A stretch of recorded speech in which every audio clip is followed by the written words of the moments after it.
Hola. Bueno, me siento muy complacida de darles la bienvenida a el primer miércoles amarillo de este año 2021, continuando la serie que inicia a raíz y en el marco del 20º aniversario del Taller X, en esta modalidad a distancia. Entre otras cosas, nos ha permitido acercarnos a personas que se encuentran en distintas latitudes y además, y no de poca importancia, poder grabar todos estos valiosos encuentros. Recuerden que pueden ver este y otros encuentros anteriores en nuestra página de YouTube. Simplemente buscan Taller X y nos encontrarán. De nuevo, les doy la bienvenida y tengo el placer de presentarles a nuestro invitado de hoy, Juan Manuel Mendoza, compañero de concurso de oposición, con quien tuve la oportunidad de hacer unos cuantos experimentos docentes. Exacto. Y el igualmente apreciado moderador, Iván González Viso. En esta ocasión conversamos con Juan Manuel sobre su trabajo Memoria de un proyecto, restitución del proceso proyectual de la Casa Cabac, a partir de los dibujos del arquitecto Walter J. Alpert, Caracas 1986 a 1988. Investigación presentada para optar al grado de magíster en arquitectura en la Pontificia Universidad Católica de Chile en 2019. En nombre del taller les agradezco su interés y compañía y procedo a la lectura de la presentación curricular de los participantes. Juan Manuel Mendoza es arquitecto de la Universidad Central de Venezuela, magíster en arquitectura, Pontificia Universidad Católica de Chile. En términos profesionales, Juan Manuel trabaja en su estudio Taller X Sur en Santiago de Chile, en sociedad con el arquitecto Iván González Viso. Tienen innumerables proyectos familiares de viviendas y han participado Juan Manuel ha participado en colaboración con otros arquitectos en distintos concursos internacionales, como el concurso internacional Nuevo Espacio Cívico y Ciudadano en Tealca, concurso interno Capilla País, y al igual que el concurso de ideas para el Parque Verde La Carlota y el concurso privado internacional de ideas, el Waterland Nansum, China, entre otros. Juan Manuel es ex profesor del Taller X, en donde participó junto a Bela Kunkel en experiencias docentes, junto a Miguel Bracelis, junto a luego él autónomamente en el taller y posteriormente fue profesor de la unidad docente, la UEPA de la UCB igualmente.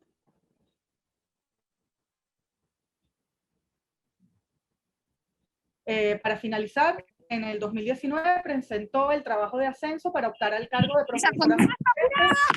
Caso, porque me pongo de mal humor. Oh. Yo te pedí a ti. O sea, Marcelo. Vamos a parar esto. Listo. Presentación del trabajo de ascenso para optar al cargo de profesor asistente en la Cátedra de Diseño Arquitectónico FAUCB Venezuela en 2019. Iván González Viso es arquitecto y profesor del taller de proyectos de la Facultad de Arquitectura y Urbanismo de la Universidad Central de Venezuela en Caracas. Posee un magíster en arquitectura de la Pontificia Universidad Católica de Chile y es candidato a doctor en arquitectura en la Universidad Central de Venezuela. Estudió arquitectura en la Facultad de Arquitectura y Urbanismo de la Universidad Central de Venezuela en Caracas. En 1993 presenta su tesis para optar al grado de magíster sobre la arquitectura del arquitecto Óscar Ferreiro como caso emblemático de la arquitectura venezolana. Ha sido profesor de urbanismo y taller de diseño arquitectónico. Desde 1995 ha trabajado en la Facultad de Arquitectura de la Universidad Central de Venezuela en cargos académicos, administrativos y de investigación. Se desempeñó como coordinador de investigación y extensión de la Escuela de Arquitectura Carlos Raúl Villanueva, coordinador del Taller X de Proyectos, profesor de la maestría en Diseño Arquitectónico y maestría en Diseño Urbano. Y como parte del comité editorial de ediciones FAU-UCB. Sus investigaciones y actividad docente se ha centrado específicamente en tipologías arquitectónicas, historia de la arquitectura en Venezuela, cartografía histórica, guías y planos de arquitectura, y sobre la arquitectura moderna latinoamericana. El desarrollo de su tesis doctoral trata sobre la cartografía histórica de Caracas como forma de representación y conocimiento dirigida por el profesor arquitecto José Rosas Veras y la profesora Nancy Dentro. Es editor de diversos libros y sus trabajos de investigación han sido publicados en diversas revistas y publicaciones especializadas. Ha sido profesor visitante en Wentworth University, Boston, e invitado a dar conferencias en Florida International University y talleres de proyecto en la Pontificia Universidad Católica de Chile, Universidad Simón Bolívar, Universidad Metropolitana Universidad José María Vargas. Bueno, de nuevo, muy agradecida de que nos acompañen y los dejo con Iván y con Juan Manuel. Muchas gracias, Ángela. Gracias, Angie. Bueno, bienvenidos todos a esta nueva edición de los miércoles amarillos del Taller X en su primera programa del 2021. Me toca a mí hacer la introducción sobre este trabajo de Juan. Y bueno, en el año 1987 se marca un prolífico momento en la obra de Jimmy Alcock, en la cual Jimmy proyecta 3 viviendas en Caracas: la Casa Fisher en el Hatillo, la Casa Mazzarella en la Florida y la Casa Cabac, esta última diseñada para un hombre de negocios aficionado a la aeronáutica. En esta última casa, ubicada en el escenario paisajístico del Caracas Country Club sobre un terreno de leves pendientes, es donde Alcock propone nuevas referencias sobre el espacio habitable, utilizando la tipología de casa colonial con patio. El acceso por una escalera de magníficas proporciones cubiertas por una pérgola horizontal contenida entre un muro de ladrillo y una columnata nos introduce en una atmósfera escenográfica. Al traspasar el umbral, se devela el patio rectangular con vegetación rodeado por corredores y definido por un alero apergolado soportado por columnas cilíndricas revestidas en ladrillo. Los techos a su vez exponen una sugerente estructura de concreto, un expresivo y complejo esqueleto a manera de una doble cubierta que se eleva abriéndose al ávila, soportando el techo y que a su vez desciende inclinado para convertirse en pérgola, arrojando sombra y definiendo una escala menor. La luz y la apertura del paisaje se generan a través de un notable espacio intermedio. La maestría de los detalles de los muros y las superficies se complementa con la impecable estructura vaciada en concreto a la vista. Según William Niño, esta era una obra casi monacal, con referencias a la arquitectura medieval y a la luz plenamente tropicalizada. Una villa en el trópico que constituye un notable ejemplo de la búsqueda personal de uno de nuestros mejores arquitectos contemporáneos, cuya filosofía proyectual considera el genius loci, un principio importante en el diseño paisajístico y de jardín que Alexander Pope resumió en la epístola número 4, dirigida a Richard Boyle, conde de Burlington, y que decía así: consulta la genialidad del lugar en todo. ¿Qué le dice a las aguas que suban o bajen? O ayuda a la ambiciosa colina a escalar los cielos, o primicias en teatros dando vueltas por el valle. Llama en el campo, atrapa claros abiertos, se une a maderas voluntarias y varía matices de matices. Ahora rompe o dirige ahora las líneas intencionales. Pinta mientras planta y mientras trabaja, diseña. De esta manera, esta frase, consulta la genialidad del lugar en todo, es un principio que considera la adaptación de la arquitectura al lugar donde se ubica. Una frase que también adoptaría el paisajista Lancelot Capability Brown, nacido en 1716, y que es una de las principales referencias de Jimmy Alcock. Juan Manuel Mendoza, en su tesis titulada Memoria de un proyecto, restitución del proceso proyectual de la Casa Cabac a partir de los dibujos del arquitecto Walter James Alcock, Caracas 1986-1988, centra su estudio en los dibujos del proyecto de arquitectura para esta casa, del Premio Nacional de Arquitectura Jimmy Alcock. Una villa en el trópico que representa un notable ejemplo de la ola arquitectónica y la ideación de espacios íntimamente vinculados al imaginario tropical y a la percepción del lugar. Referirme a Juan es para mí un gran compromiso porque somos amigos y compartimos visiones comunes de la vida y la arquitectura que nos han permitido emprender aventuras proyectuales en Chile, de las cuales creo nos sentimos ampliamente orgullosos. Juan es una de esas personas dotadas con el don de la observación sensible y con una mano prodigiosa para representar lo que mira, que sigue el mismo mandamiento que propuso Vincent van Gogh: ni un día sin una línea. Carlos Vicente Fabiani, quien fue mi profesor de geometría descriptiva en la facultad, solía decir que un croquis, un buen dibujo de observación, o esa traslación o traducción del ojo al papel, solo era posible si la mano y el cerebro estaban bien atados con un hilo a nivel del codo. Pues en Juan, esa conexión a nivel del codo pareciera que le es natural, y es un talento que cultiva de forma rigurosa y religiosa en un grupo denominado Croquiseros de Santiago, que se reúnen a dibujar en distintos espacios de la ciudad el primer sábado de cada mes. Me atrevo a decir que para él, dibujar es una forma de ver el mundo. Es como hacer un gesto expresivo con la ventaja de que éste permanece, como decía Matisse, porque cuando se dibuja, se mira intensamente. Decía el crítico Kenneth Clark: a menudo se dice que Leonardo dibujaba muy bien porque sabía sobre las cosas, pero es más cierto decir que sabría sobre las cosas porque sabía dibujar muy bien. Si revisan su cuenta en Instagram, la de Juan, podrán ver que sus dibujos cotidianos de la ciudad y la arquitectura tienen una carga poética muy sugerente, y que sus dibujos más íntimos, los de su entorno doméstico, donde muestra a su hija Aroa o a sus perros, son hermosos estudios de la forma y el movimiento. Y es precisamente esa virtud de poder traducir lo que observa de forma sensible en bellos dibujos sobre papel, lo que lo condujo a desarrollar una tesis donde la representación es el elemento central que articula sus exploraciones. Juan, como él mismo lo declara en su tesis de maestría, busca en primera instancia ordenar los dibujos y analizarlos, con el fin de restituir el proceso proyectual de la casa y reconocer así las ideas matrices que la sustentan.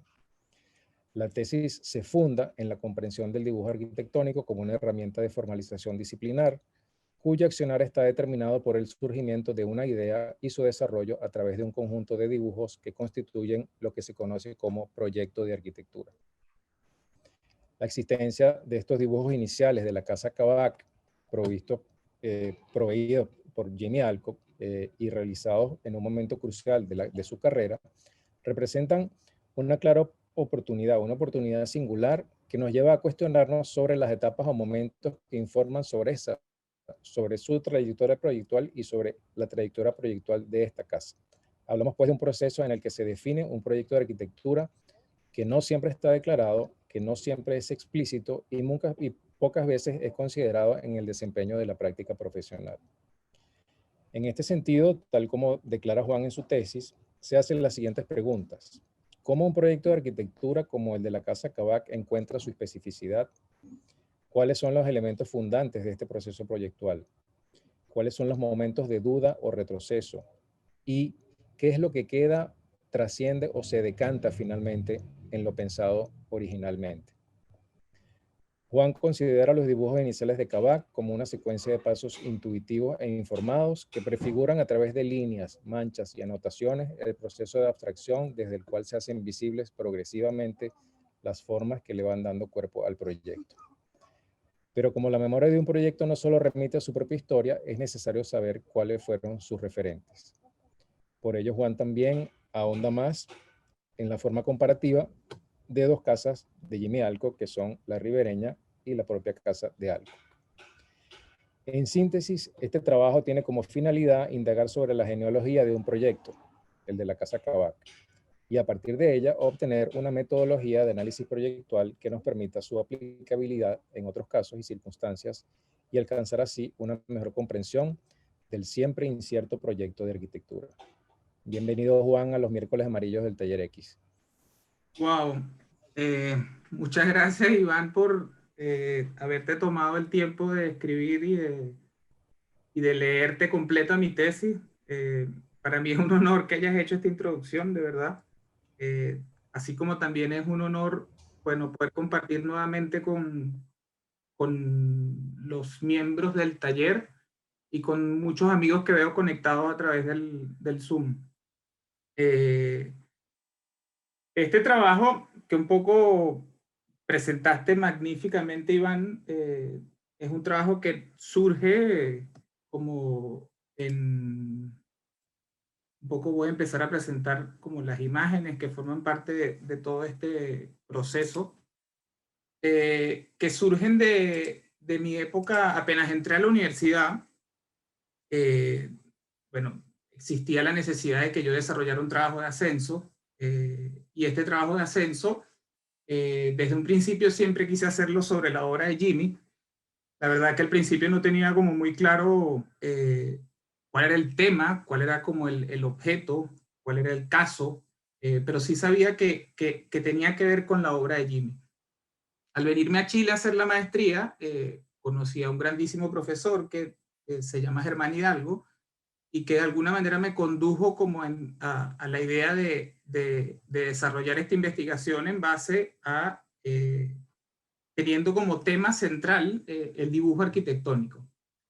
En base a eso, lo que hice fue como, bueno, hurgar un poco en toda la documentación que Jimmy tiene sobre sus proyectos, y encontré en Casa Cabac como una serie de documentos que son estos dibujos iniciales que muy bien Iván señalaba, que son como estos esquemas preparatorios que empiezan como a estructurar un poco las primeras intenciones del proyecto y que de alguna manera empiezan como a cristalizar las ideas. Esa serie de dibujos me parecieron como fundamentales porque daban cuenta como del proceso operativo a través del cual Jimmy desarrolla sus proyectos. Si los ven un poco, son dibujos que no tienen ningún tipo de consideración estética o plástica, es decir, no buscan ningún tipo de reconocimiento a partir del valor per se que tiene el dibujo como forma, sino que más bien son como unas plantas preparatorias que empiezan como a demostrar cómo se ocupa la casa o cómo la casa habita el terreno, o hacia dónde se orienta la casa, un poco dónde se organizan como los usos más importantes de la casa. Y eso me pareció fascinante porque son dibujos que Jimmy no hizo como con una pretensión más allá de concretar sus ideas. En ese sentido, me surgió la pregunta porque Jimmy no guardaba de ese proceso algunas etapas intermedias entre lo que representan estos primeros dibujos y lo que representaron los planos del proyecto. Estaban estos primeros dibujos y después estaban los planos del proyecto. Y me surgió la gran interrogante sobre, bueno, mira, ¿cómo encuentra la especificidad un proyecto? O sea, ¿de dónde suceden los hitos, los momentos más importantes como para que, dónde suceden y cómo suceden los hitos y los momentos más importantes para que el proyecto tenga todas las cualidades y tenga todo como el peso específico que permite que la obra sea lo que hoy es. Y un poco aparece este gráfico que hace como una especie de, bueno, como de esto es igual a esto. Es decir, el último esquema de una serie de 8 esquemas que hizo no sé, en 3 días, cómo ese primer esquema llega a este segundo esquema, ¿sabes? ¿Qué pasó en todo ese trayecto, en todo ese momento? Y es un poco lo que me conduce a indagar en lo que bueno, definimos como memoria de un proyecto. Pero antes de entender lo que representa la memoria, era importante como darle un peso específico y un fundamento teórico a lo que representa el dibujo para la arquitectura. Y ahí aparecieron 2 grandes autores, que uno es Michael Hayes y otro Robin Evans, que me ayudaron como a entender que, bueno, que detrás del dibujo hay toda una reflexión en torno a lo que él significa para la disciplina y a lo que él posibilita dentro de la disciplina. Y ahí hay un cambio de paradigma importante, que es que hasta ahora, bueno, no hasta ahora, pero el dibujo siempre había sido o es considerado fundamentalmente como un medio de representación. Es decir, un instrumento que te permite mostrar una idea. Y Robin Evans me ayudó a entender que es mucho más que eso, que es una especie como de traductor, y que permite la construcción de una realidad que va más allá del simple hecho de representarla o de dibujarla. Una vez que entendí eso, bueno, aparecen como un poco todo el cuerpo de dibujos que forman parte de este proyecto y que le dan como toda esta complejidad que representa los pasos previos a la construcción de la obra.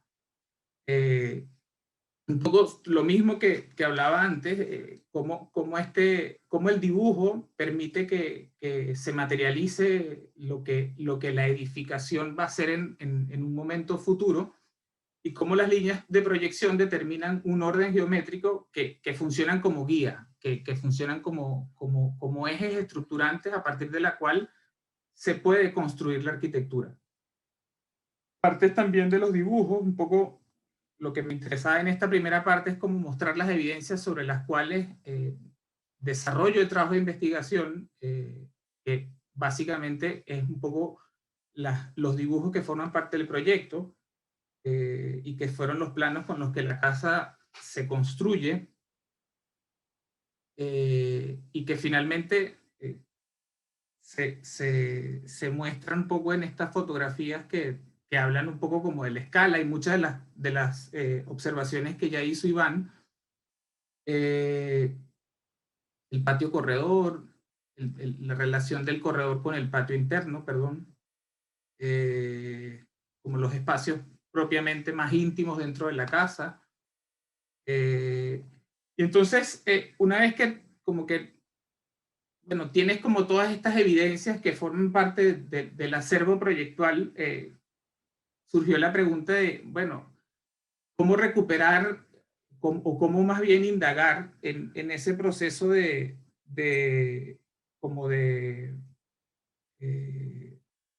previo, que significa la transformación de unos primeros esquemas en unos planos de proyecto?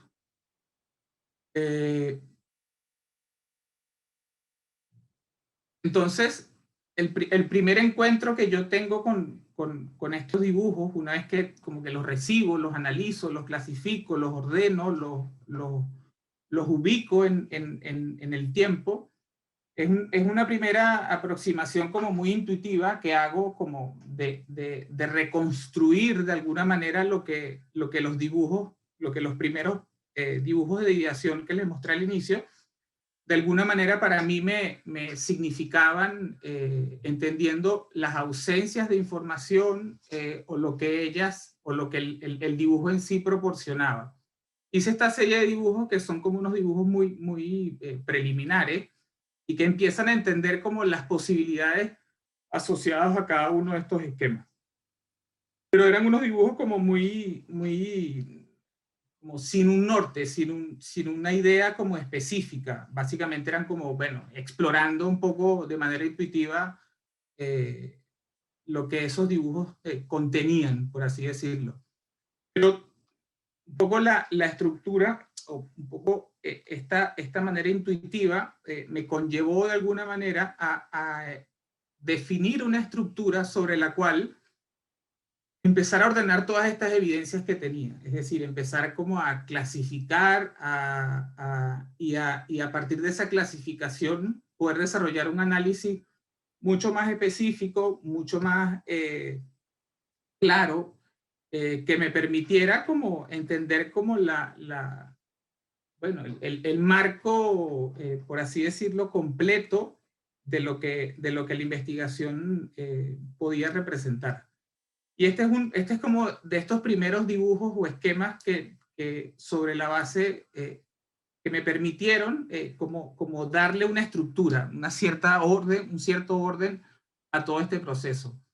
Y este es como un poco parte de la evolución de ese primer esquema que muestra, bueno, como cuál es la intención de esta investigación. Básicamente era a través de un análisis como de los elementos constitutivos de estos esquemas, definir una serie de categorías que me permitieran como desmembrar o desglosar o desarmar las ideas que constituyen el proyecto como un ente, como un plan de ejecución. Y en base a esa estructura empecé como a reconstruir y a desarrollar una serie de dibujos interpretativos basados en la observación como exhaustiva y casi obsesiva de lo que los dibujos de proyecto no mostraban, no hacían explícito. Entonces un poco lo que hice fue como redescubrir las cosas que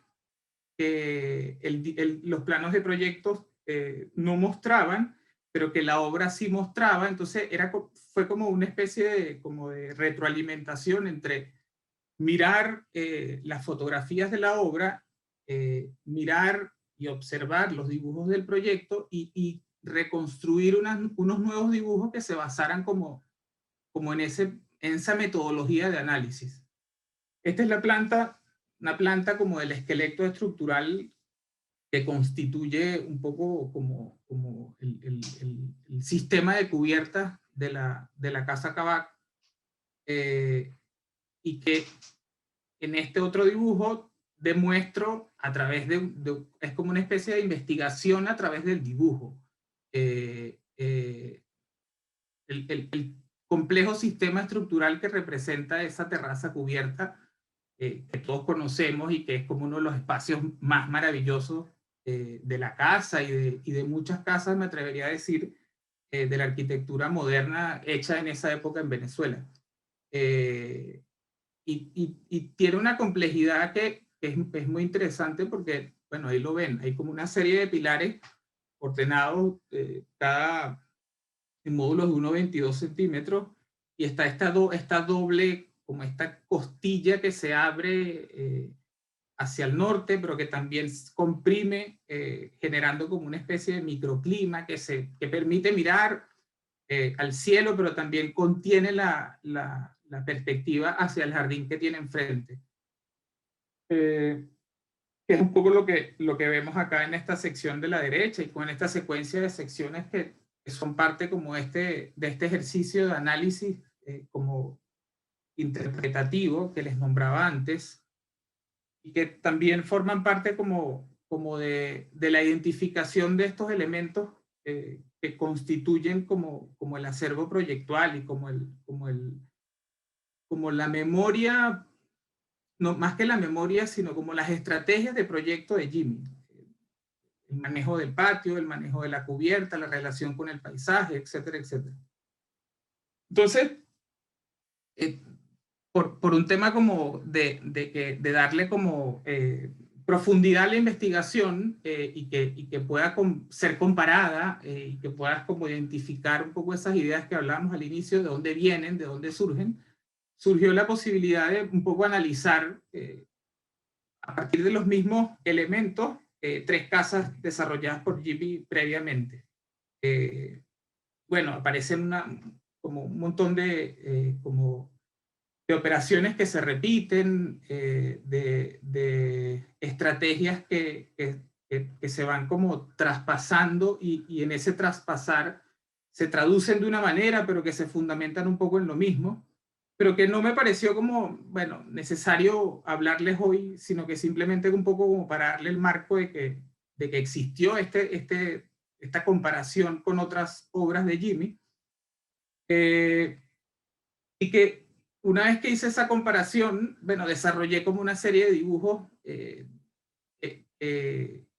intentaban como ocuparme un poco más del espacio y de la condición tridimensional de la arquitectura necesariamente, y también desarrollé una serie de dibujos que van marcando como la secuencia de recorrido a través de la cual vives y experimentas un poco el espacio de la Casa Cabal.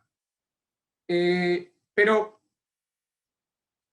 una de las, como este ya un poco como a manera de cierre, una de las conclusiones más importantes a las que llego después de haber hecho esta investigación, que hoy resumo de manera importante acá para no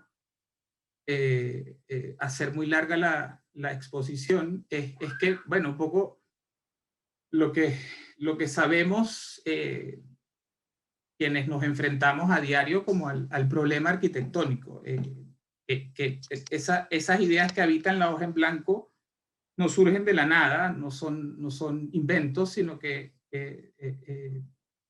forman parte un poco de los precedentes previos y del reconocimiento un poco de la historia de la arquitectura y de lo que se ha hecho antes, y que en la medida que uno entiende y reconoce y se enamora de lo que han hecho los grandes maestros, de alguna manera vas a tener como un abanico de ideas un poco con mayor peso y con mayor bueno, profundidad. Y en ese sentido, lo que muestro ahora es un poco como cómo cambió mi mirada y cómo cambió mi proceder o mi manera de practicar la arquitectura esta investigación. Y voy a mostrar una serie de dibujos que he hecho posterior a esta investigación que ya muestran como un interés mucho más sobre el espacio, podríamos decirlo como a través de una metodología de análisis mucho más clara. Es decir, hay un interés por observar fundamentalmente lo que me rodea, pero que además de observarlo, hay un interés por descubrirlo, descubrir con el dibujo y con las herramientas propias de un arquitecto, bueno, las cualidades, las proporciones, las lógicas, las estrategias que están detrás de los proyectos o de los espacios que me conmueven. Y un poco, no me interesa mucho hablar sobre las cualidades arquitectónicas de estos espacios, sino más bien me interesa como mostrar cómo este ejercicio de observación me ha permitido como entender la arquitectura desde otro lugar, desde ese lugar que hablaba hace un ratito sobre que o sea, para poderme ubicar en un contexto real y poder hablar de arquitectura, me interesa siempre como lo que observo, lo que veo, registrarlo y dejarlo en una hoja para que así de alguna manera, a la hora que me toque proyectar lo que sea, tener como ese abanico de posibilidades que forman parte como de mi maleta de herramientas, por así decirlo. Estos últimos dibujos que voy a mostrar, para mí son unos dibujos muy especiales porque fueron unos dibujos que hice en el 2019, que fue cuando fui a presentar el trabajo de ascenso a la universidad y me iba en las mañanas varios días a caminar por la universidad y bueno, como a contemplarla, creo que como nunca lo hice y con un tiempo que la verdad como que disfruté muchísimo estar en esos espacios como libre y reconociendo, bueno, un poco las cualidades que ya todos conocemos que representa, bueno, la arquitectura de nuestra alma mater y que como que son parte de un momento muy íntimo y muy importante en el que presenté mi trabajo de ascenso y en el que a la vez también me despedí de la universidad porque después de eso, bueno, tuve que renunciar por lo que todos sabemos que le pasa a las personas que se van de Venezuela y que no pueden seguir dando clases. Y que, bueno, muestran como bueno, lo que muestran. ¿Sí? Eso. Mira, Juan, bueno, no voy a hablar sobre los dibujos porque ya algunos de estos ya los conocía y, y creo que tu destreza y tu sensibilidad respecto a eso ya, de eso ya hemos hablado ampliamente, pero me interesó tres cosas que, bueno, varias cosas que mencionaste, ¿no? Eh, Hago un inciso para si cualquiera quiere hacer alguna pregunta por el chat, que lo puede hacer, digamos, a partir de ahora que estaremos registrando de alguna manera las preguntas. Pero me llama la atención varias cosas que hablaste. La primera es, es, es sobre el dibujo y la posibilidad de que el dibujo exprese aquello o que registre aquello que te conmueve. Sí. Eh, ¿Qué representa el dibujo diario, el croquis, digamos, para ti, más allá de su utilidad en el campo de la arquitectura? Mira, a mí me hace feliz dibujar. Me conecta con la realidad, me conecta con el lugar en el que me encuentro, y forma parte como de, cada vez más forma parte de mi vida, ¿sabes? Es como, así como necesito comer, necesito estar dibujando constantemente lo que tengo enfrente. Y es una manera de descubrir el mundo en el que me encuentro y de dejarlo, ¿sabes? Y de poder en la tarde, un domingo, mientras me tomo un vino, mirar mis cuadernos de dibujo y recordar un poco episodios de mi vida. ¿Sí? ¿Qué tan riguroso eres en su clasificación o en su forma de registro, digamos, para que conforme, como tú dijiste, con una especie como de biblioteca de observaciones que te sirvan después para cosas en el futuro?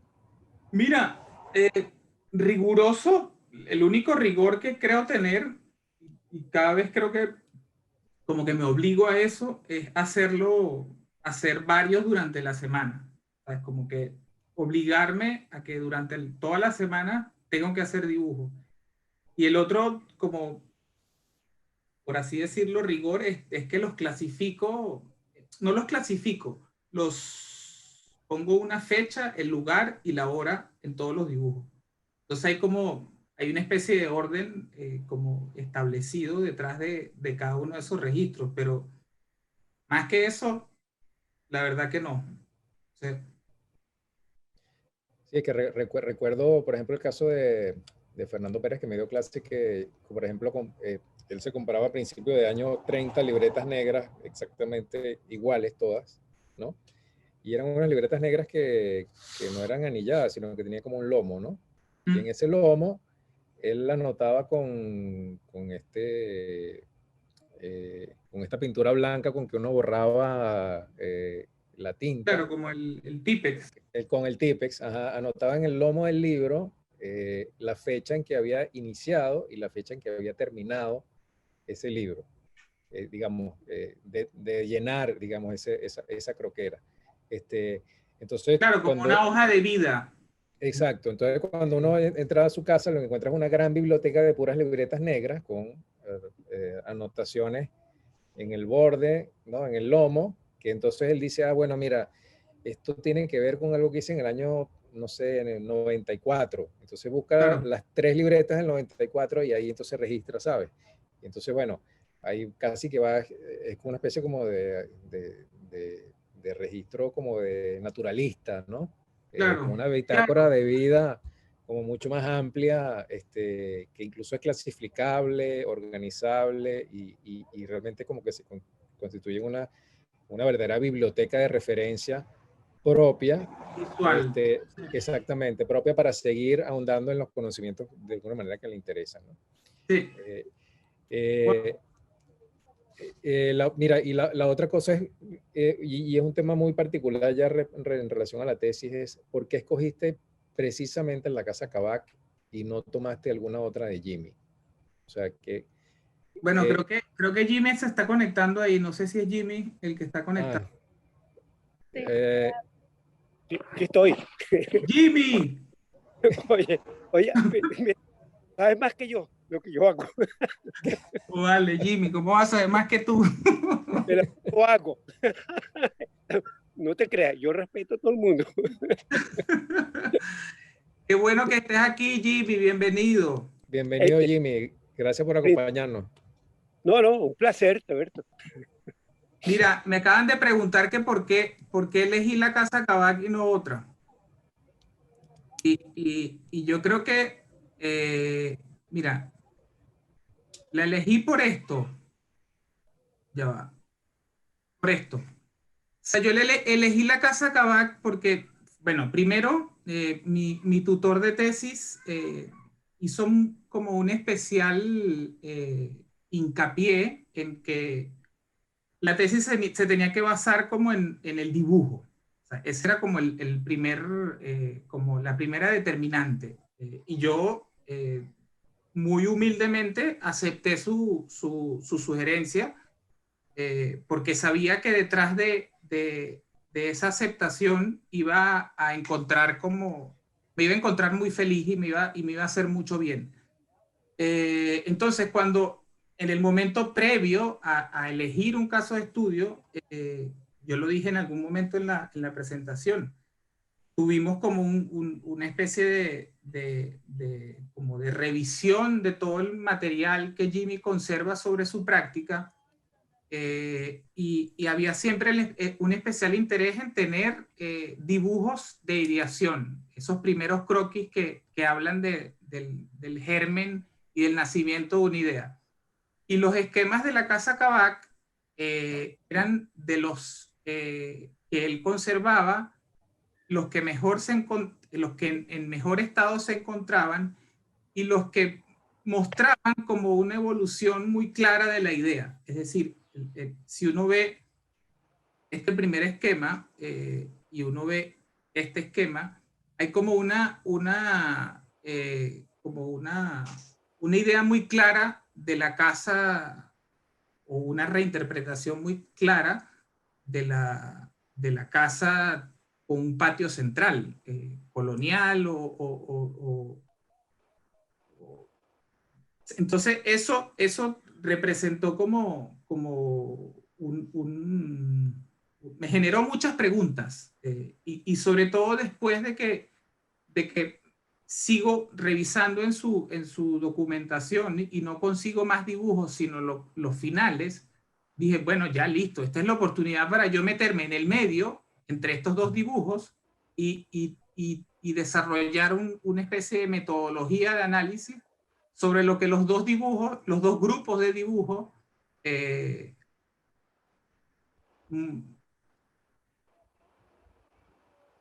comparten o traducen o muestran como valor arquitectónico. ¿Sí?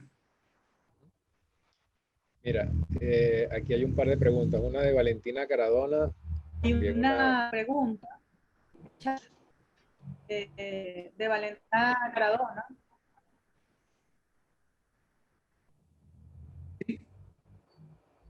Ah, sigue, Angie, sigue. Ajá.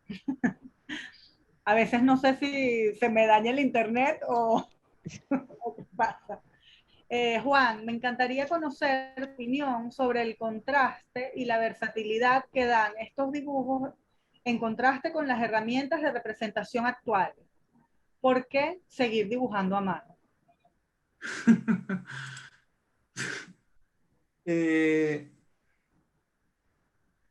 Mira, yo creo que seguir dibujando a mano, o sea, si dejamos de dibujar a mano, dejamos de ser, ¿sabes? Nos convertimos en unas máquinas, dejamos de ser animales, ¿sabes? Yo creo que dibujar a mano es una herramienta como de expresión propia del hombre, ¿sabes? Y como ser que nos emocionamos, el dibujo forma parte de eso. cuando yo hablo, o sea, uno de los grandes aprendizajes que significa haber hecho la tesis sobre Jimmy es que sus dibujos, y ese es como ese es mi gran objetivo, sus dibujos no son propiamente bellos, sino que son dibujos que transmiten una idea muy clara. Y yo creo que el dibujo, sobre todo en esta etapa, es la herramienta para concretar una idea. Es la forma como natural de concreción de una idea. Y no se trata de hacer dibujos bellos, se trata de poder concretar una idea a través del dibujo. Y sobre la otra pregunta, bueno, las herramientas de representación digital, yo las ocupo y las utilizo y estoy enamorado de ellas, pero son un complemento como ideal a lo que en un principio se concreta a través del dibujo a mano. Y no quiere decir que el dibujo a mano solamente se utiliza en la etapa inicial. El dibujo a mano se debe utilizar en todas las etapas y las herramientas digitales también se deben utilizar en todas las etapas, pero son complementos. Una cosa no sustituye a la otra. No.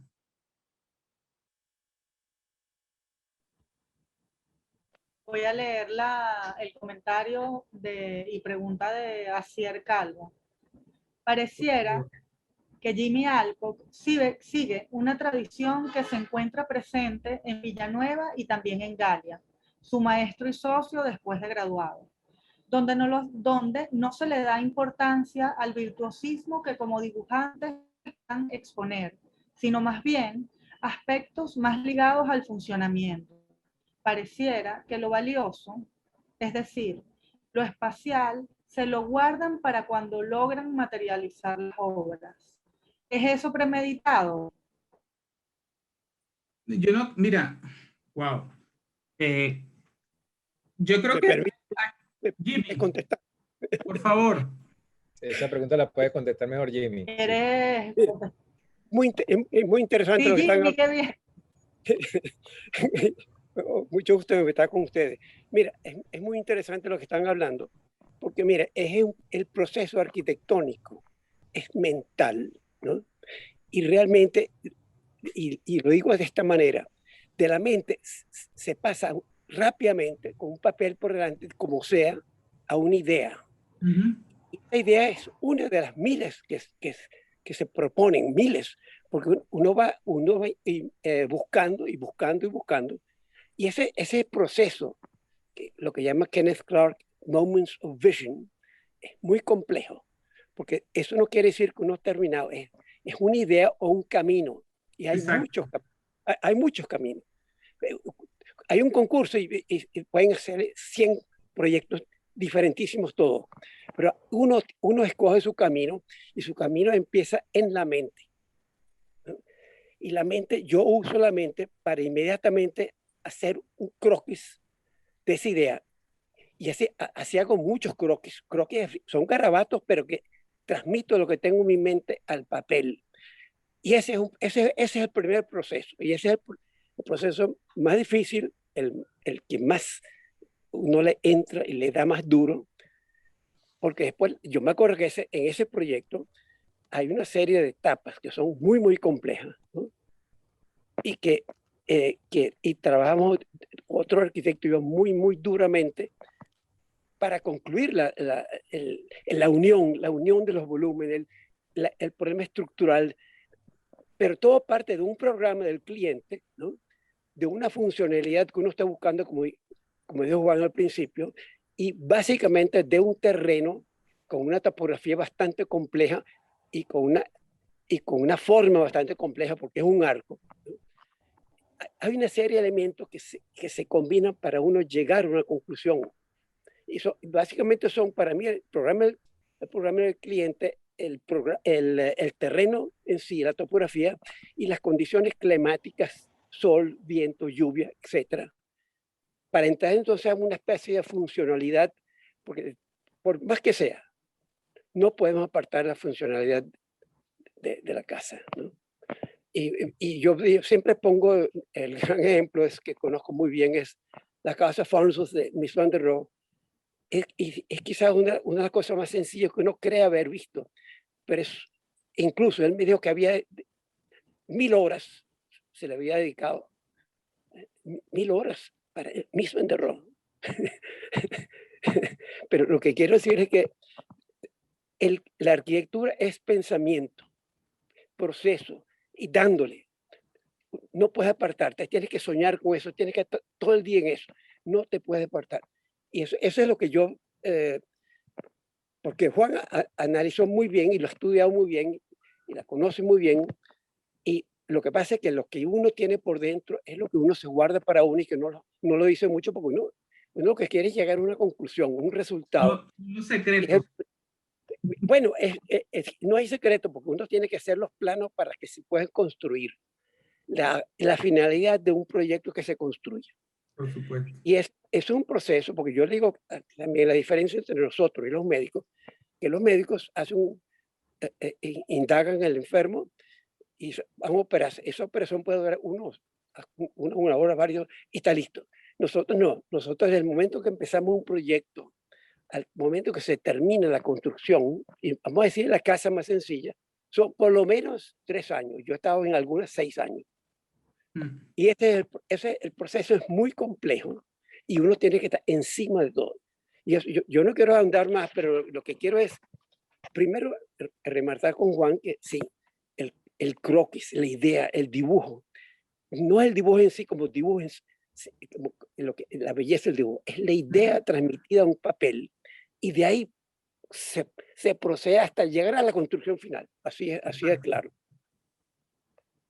Gracias, Jimmy. Qué honor tenerte acá, de verdad. Gracias por acompañarnos, Jimmy. Es un placer. Intentaremos hacer otro miércoles amarillo dedicado a ti. Por favor.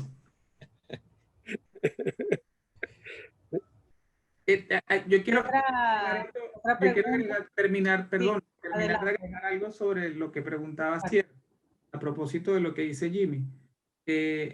Indudablemente el fin de la arquitectura y sobre todo del dibujo arquitectónico no es el dibujo bello y el virtuosismo del dibujo, pero la capacidad desarrollada en el tiempo, porque es una capacidad y es un ejercicio que quienes dibujan lo van desarrollando a lo largo de su vida, representa una herramienta fundamental para mostrar ese pensamiento al cual Jimmy hacía referencia. O sea, es una herramienta que te permite mostrar a otro las formas de tu pensamiento. Y por eso es que sigue y deberá seguir siendo como un instrumento de peso de la práctica proyectual. ¿Sí?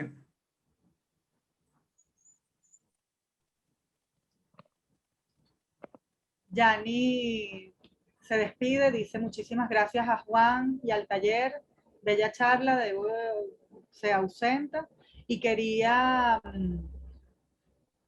son muchas las cosas que me gustaría compartir con tanta gente querida sobre esta presentación. A Juan Manuel le hubiera preguntado, yo creo que está bien que lo responda ahora.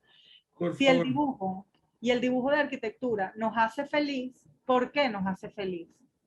Un saludo y agradecimiento especial a nuestro maestro Alco por su presencia. Tan bello, Yani. Mira, yo creo que somos felices cuando estamos en un lugar. O sea, cuando tenemos la posibilidad de estar, como dice, bueno, desde Hassan, que es ser ahí, ¿sabes? Estar en un lugar, de encontrarte en un determinado momento que tiene unas condiciones espaciales. Y eso, cuando dibujas, sientes eso. Cuando dibujas, estás en un lugar y disfrutas ese lugar en plenitud. Y eso para mí es la felicidad. Por eso me hace feliz dibujar. Bueno, habrá a las personas que lo hacen felices otras cosas, pero para mí la felicidad un poco tiene que ver con eso. Sí. Astrid Safina dice, Hola, muy interesante construir una metodología de investigación a través del dibujo. Precisamente me gustaría saber tu opinión sobre el dibujo, que así como la fotografía, cartografía u otra herramienta de la familia de los métodos visuales, depende mucho de la persona que está detrás, el dibujante, cartógrafo, fotógrafo, etc. En ese sentido, ¿qué tan subjetivo crees que es el dibujo y qué valor agregado le da esa subjetividad? Bueno, yo creo que tiene que ver un poco con lo que decía antes. Eh, son medios de expresión que al final registran algo, que registran la realidad y que te permiten, si te dedicas a la arquitectura, transformarla. Y la transformas desde tu capacidad de reconocer la mayor cantidad de información que te ofrece el contexto y la mayor cantidad de información que te determina el encargo o el problema arquitectónico. Al final, un buen arquitecto no es más que un buen mediador, o sea, es alguien que tiene la capacidad de escuchar y de transformar lo que está pasando fuera de él, pero no es una cosa que sí, eso, ¿sabes? Uno transforma la realidad en función de la suficiente, o sea, en la medida que puedes atender la mayor cantidad de información que está a tu alrededor. Jimmy siempre me lo decía en las infinitas conversaciones que tuvimos para la tesis. Como que lo más importante es atender a la mayor cantidad de variables, hacerse la mayor cantidad de preguntas antes de poder como desarrollar el proyecto, porque en esa medida atiendes el problema como de una manera más completa. ¿Sí? Valentina dice, Juan, totalmente de acuerdo contigo, somos del mismo equipo. Me encantan las nuevas herramientas y sigo amando dibujar a mano. Por otro lado, estimado Alco, uno de los mejores profesores que he tenido. Pura inspiración escuchar sus palabras. Es Valentina Caradona. Sigo Gracias. con Eumilis Arellano. Entiendo el dibujo como parte de un análisis y síntesis de lo que vemos y o pensamos. Pregunto, 1. Juan, ¿es esto consciente? ¿Cómo se hace consciente ese análisis? Especialmente cuando repites el lugar objeto de dibujo en general, caso aula magna, por ejemplo. Y en este caso particular, analizar con tu mano la casa de algo y a partir de sus croquis. 2. ¿Existe un punto de comparación consciente? ¿Cómo lo llevas después en comparación con las herramientas actuales digitales? Mira, por eso es interesante, para mí es interesante haber hecho esta tesis, porque cuando hablas de inconsciente o de consciente, inconsciente, yo lo entiendo como una respuesta intuitiva. Y consciente es el método que me permite darle forma y coherencia a esa primera respuesta intuitiva. Y un poco esta tesis me hizo entender que fundamentalmente tiene que haber una estructura de pensamiento detrás de la posibilidad de que surja una idea y mucho más detrás de la posibilidad de que esa idea se lleve a cabo. Ese método es la manera consciente de dibujar y de registrar un poco la arquitectura o analizarla o proyectarla. Cuando yo desarrollo mis proyectos, yo hago un poco todos estos tipos de dibujos los hago. O sea, hago cortes, hago plantas, hago vistas taxonométricas, hago vistas del espacio. Y esa es un poco la metodología. Esa es la manera consciente de desarrollar el proyecto, de irlo como mirando desde todos los puntos de vista posibles. Ese es como el paso consciente la forma consciente de utilizar el dibujo para mi fin. ¿Sí? Valmore Rojas. Gracias, Juan. Muy bonito tu trabajo y qué bueno y refrescante es recordar la belleza de la arquitectura en Venezuela. Totalmente de acuerdo que el dibujo y el croquis son los mejores medios para representar una idea que existe en la mente de manera inmediata. Saludos a todos, Valmore. Bueno, a mí me gustaría tomar la palabra. Yo tengo una pregunta. Cuando Valentina, por ejemplo, dice que son del mismo equipo, yo podría decir que yo no soy del mismo equipo. O sea, yo siempre, definitivamente el dibujo y el croquis no ha sido nunca una fortaleza. Y yo me lo pregunto, ¿cómo sería, no? Eso es algo que cualquier estudiante de arquitectura quiere poder ser un buen dibujante. Yo sé que es algo que se puede entrenar y uno, bueno, decide a qué dedicarle como tiempo. Yo, evidentemente, tengo que recurrir a herramientas para... Siempre hay un boceto inicial, pero son tan escuetos que inmediatamente recurro a alguna otra herramienta digital para materializar mis ideas. Y a mí me impresiona o me llama la atención, lo que imagino es que hay como una inmediatez que yo nunca voy a tener. O sea, cuando yo tengo una idea, los procesos por los cuales yo tengo que pasar para que esa idea por primera vez alcance en un papel son tediosos y son largos. Entonces yo me pregunto, ¿qué consecuencias tendría tener como esa inmediatez de que lo que está en tu cabeza tan fácilmente llegue a estar plasmado en un papel? Y tengo como dos hipótesis. Por un lado, imagino que el proceso puede ser como muy fluido y como decía Jimmy, que había siempre hay millones de posibilidades y fácilmente puedes explorar distintas posibilidades que en minutos puedes hacer como bellamente, además, ese don que ustedes tienen como exploraciones, ¿no? Entonces digo, bueno, debe ser poco apegado a la imagen de tu proyecto porque puedes explorar como muchísimas en poco tiempo. Debe ser un proceso como, o sea, la idea es realmente como maleable, ¿no? Lo imagino así.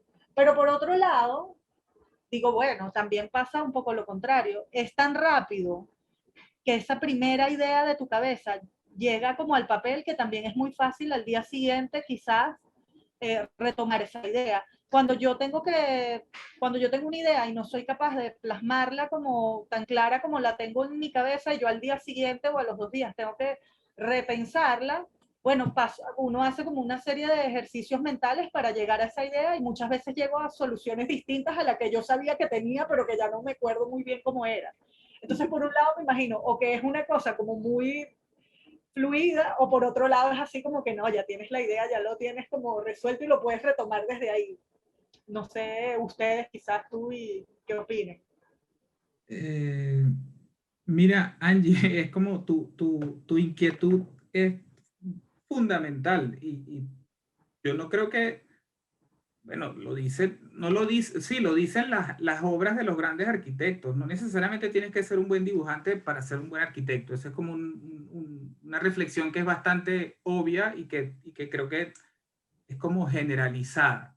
Yo creo que el dibujo tiene un problema, que es que a mí me pasa que por esa misma capacidad de representar que puedo tener y que he ido desarrollando, como que salto de una idea a otra muy rápido y me ha pasado en algunos casos que desaprovecho o desperdicio una buena idea que surgió en algún momento, y que por el mero hecho de dibujar y la pasión que siento por ello, destruyo ideas que son potentes. No sé si me explico. O sea, sí. Como que en el dibujo, como todo en la vida, uno tiene que tener como que saber cuándo es el momento justo para concretar y pasar a la siguiente fase. Porque me pasa que cada vez me pasa menos, afortunadamente, que que como dibujar es algo que me gusta hacer muchísimo, me sumerjo en ese mundo y pierdo mucho tiempo dibujando y no tanto pensando, como decía Jimmy, en cuál es la mejor idea para resolver ese problema al cual me enfrento. Pero bueno, es un problema de las personas o de la creatividad, ¿sabes? Como de esa cosa de crear cosas. Todos nos pasa que cuando es el momento de decir, es esto. Ese es como la gran pregunta. ¿Cuándo paro? ¿Cuándo formalizo? ¿Cuándo? Jimmy siempre lo dice y lo ha defendido en muchas ocasiones que los proyectos nunca terminan y que son infinitos y que terminan por obligación. Y bueno, yo creo que eso es un arma de doble filo que nos puede hacer mucho daño o nos puede hacer mucho bien, ¿sabes? Como que, ¿dónde está el límite de ese proyecto infinito? Y sobre todo hay que tener mucho cuidado al inicio, ¿sabes? Como que, ¿dónde es el momento en el que ya pasamos a otra etapa? ¿Sí? Creo que, no sé si se hizo entender un poco, si se entendió lo que dije. ¿Sí? Se entendió, Me se entendió. Sí, disculpa, Iván, sigue. No, nada. Quería aclarar que se había entendido lo que había dicho Juan. Me hubiese gustado como profundizar en los jeroglíficos, eh, como en ese como dibujo tan particular, tan críptico, en donde estableces como, bueno, no sé. Ese es el método, esa es la estructura del método de análisis. Es como, es como un estudio anatómico, o sea, es como que agarré los proyectos y los desmenucé, los corté, los seccioné, los separé, los clasifiqué. Y este es el primer, hay un gran mapa que yo hice que muestra todos estos dibujos como de la constitución del proyecto, pero este es como como el croquis de esa estructura que fue la que me permitió como, bueno, esta es la idea de la investigación, esta es la idea del proyecto, por así decirlo. Si este esquema es la idea de la casa, este esquema es la idea de la investigación, es como, la columna vertebral, la que sostiene la investigación. Y que es un boceto, pues claro, que previo a esto hay muchos otros más. Pero es lo que dice Jimmy, que es un proceso en el que, bueno, es infinito. Ese sí es infinito. Claro, y como cada proyecto se va concatenando con el otro, ahí el proyecto se convierte en una cosa infinita. Y bueno, este plano es un poco una ingeniería de reversa, en reversa de la casa, pues, ¿no? O sea, el hecho de haber desmontado toda la casa como en sus elementos constitutivos como fundamentales para lograr entenderla, y eso digamos, categorizándola, organizándola por categorías, pues, ¿no? Exacto. Que es un poco, bueno, que es una manera como inteligente de enfrentar los problemas, ¿sabes? Como, ok, este es el gran problema, ¿de qué está constituido este gran problema? ¿Cuáles son las partes que forman parte de este gran problema? Sin importar lo que sea el problema. Mira, una pregunta. ¿En qué medida el haber hecho la maestría en la Católica influye en el enfoque de este trabajo? Mira, como te decía en las conversaciones previas a este momento, como el rigor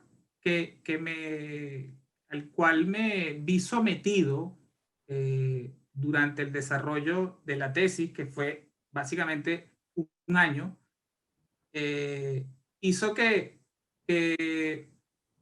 que me concretara muy rápidamente en entender que el caso de estudio o el objeto de estudio, si bien tomaba la obra de Jimmy como sustento, este se basaba en el dibujo. Y eso es gracias como te decía, al rigor y sobre todo a la insistencia de mi tutor. Sí, absolutamente. Pero lo maravilloso de esa insistencia es, como he dicho un par de veces ya, que eso representó como un grandísimo descubrimiento para mí. ¿Sabes? Como que yo me obligué a hacer lo que él me indicaba hacer, y en esa medida descubrí que, bueno, este método que es el que aplico cada vez que salgo a dibujar o el que aplico cada vez que estoy diseñando algo.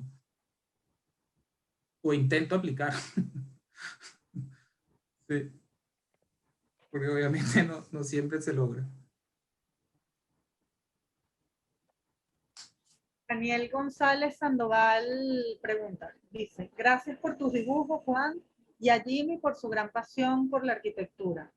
¿Qué papel sientes que juega la naturaleza en tus dibujos y en la arquitectura? Yo creo que con la naturaleza es como un concepto muy, muy amplio. Creo que Daniel, como la relación de la arquitectura con su contexto y cómo la vegetación, el aire, claro. Mira, creo que eso es un descubrimiento que yo he hecho un poco gracias a Jimmy, y si ven los dibujos, los últimos dibujos que les mostré, cada vez la vegetación forma parte más activa de esos espacios que registro, y eso es nuevo. Eso no era antes así. O sea, como que los dibujos que yo hacía antes, porque se enfocaban mucho más como en el objeto arquitectónico propiamente dicho, y no tanto como en la vida de la vegetación y en la vida que le da a los dibujos y al espacio que observo, que registro la vegetación. ¿Sí? ¿Alguien dijo algo por ahí? Bueno, debería de recibir otra noche. No me pudo llamar. Hay una pregunta de Andrés. Sí. Que dice, Juan, ¿cuál sería desde tu óptica la diferencia entre el dibujo como representación de la realidad, el dibujo como medio de investigación de lo que hay y el dibujo como herramienta proyectual? Andrés, siempre con sus preguntas, vale. Pero bueno, Makoski, vale. Makoski, no complejices la cosa, vale.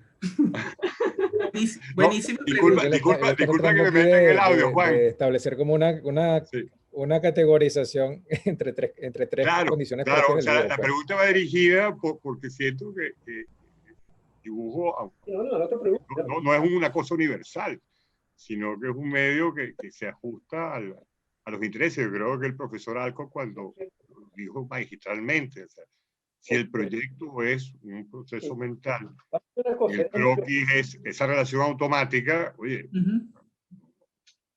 más claro imposible. Entonces, más claro imposible. Sí. Más claro imposible.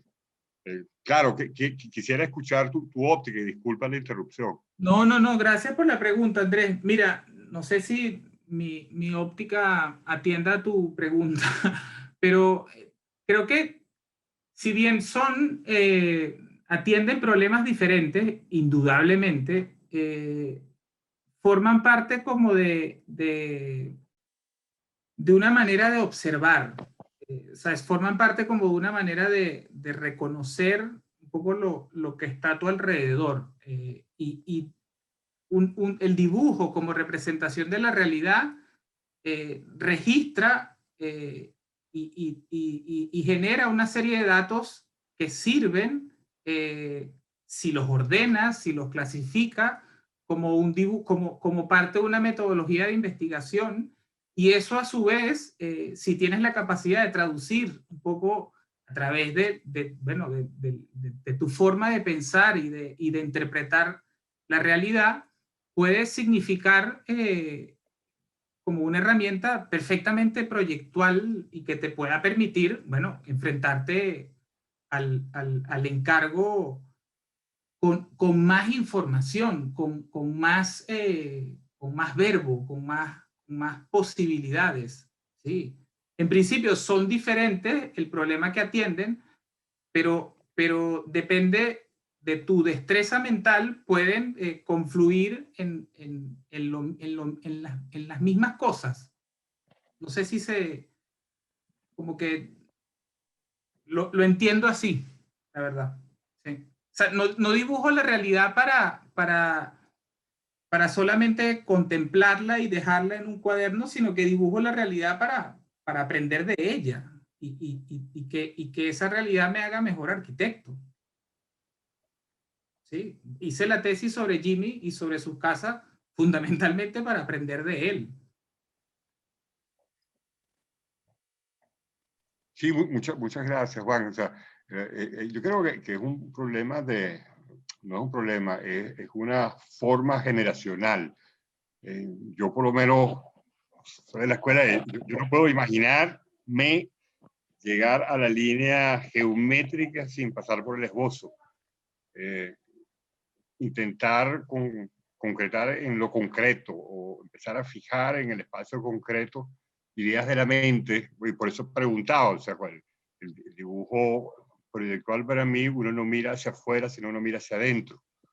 Y la comunicación entre ese adentro, eso es lo que el profesor Alcock dice, ese proceso mental con el exterior, esa primera conexión. Claro, Andrés, pero no hay adentro sin afuera. O sea, tú no tienes nada. Para que tengas cosas adentro, tienes que haber mirado afuera.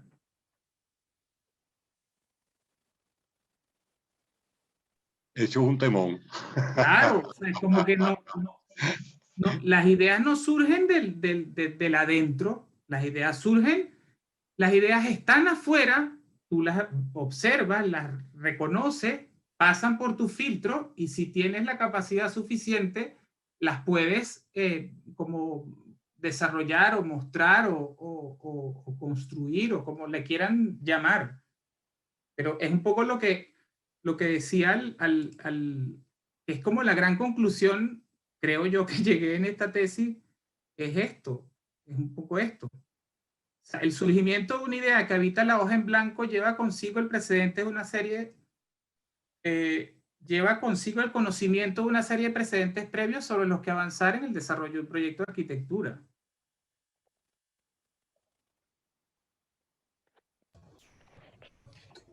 Mira, y en esa misma línea que estabas conversando en relación a la pregunta que te hizo Andrés, y ya la última pregunta para cerrar, hacía pregunta, ¿qué lazos encuentras entre analizar y proyectar?